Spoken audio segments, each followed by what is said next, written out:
Salam əziz xanımlar, bu günləri quzu quyruğu, quzu əti və dana ciyərindən qovurma hazırlayırıq. Deməli, əvvəlcədən kartofun, soğanı kvadrat kub formasında doğramışıq. İndi isə ciyərin üst pərdəsinin qabığını, daha doğrusu dərisini çıxardırıq. Yəni ki, bişəndə üzü belə kulonka kimi qalıb xırçıltılı olmasın və xırda-xırda quşbaşı deyək də belə həmən formada doğrayırıq. İndi böyük kiçiliyi sizin özünüzdən asılıdır. Bizim burada 1 kiloqram ciyərimiz var. 700 qram quzu əti, 300 qram da quzu quyruğudur.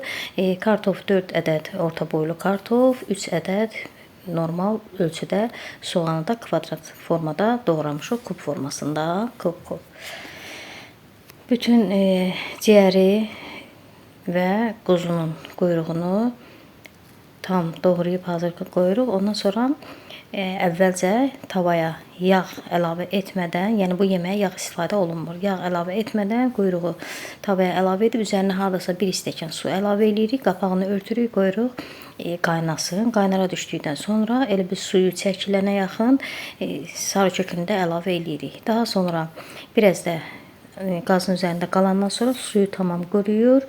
Demək olar quyruğun yağı çıxır.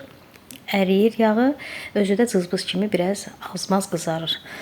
Belə olandan sonra üzərinə quzunun ətini yığıb yenidən hər dəfəsində tavanın qapağını örtürük əziz xanımlar. Mən onu hər dəfəsində göstərmirəm. Yəni quzu əti də biraz pörtüləndən sonra üzərindən ciyəri əlavə edib biraz yenə gözləyirik, amma ciyəri əlavə edəndən sonra qaza biraz çox xod veririk. Yəni ciyər qara suyun belə buraxmasında yeməyin içinə, onda bulaşıqlı belə su kimi buraxır. Ona görə xodunu çox eləyirik ciyərdən sonra.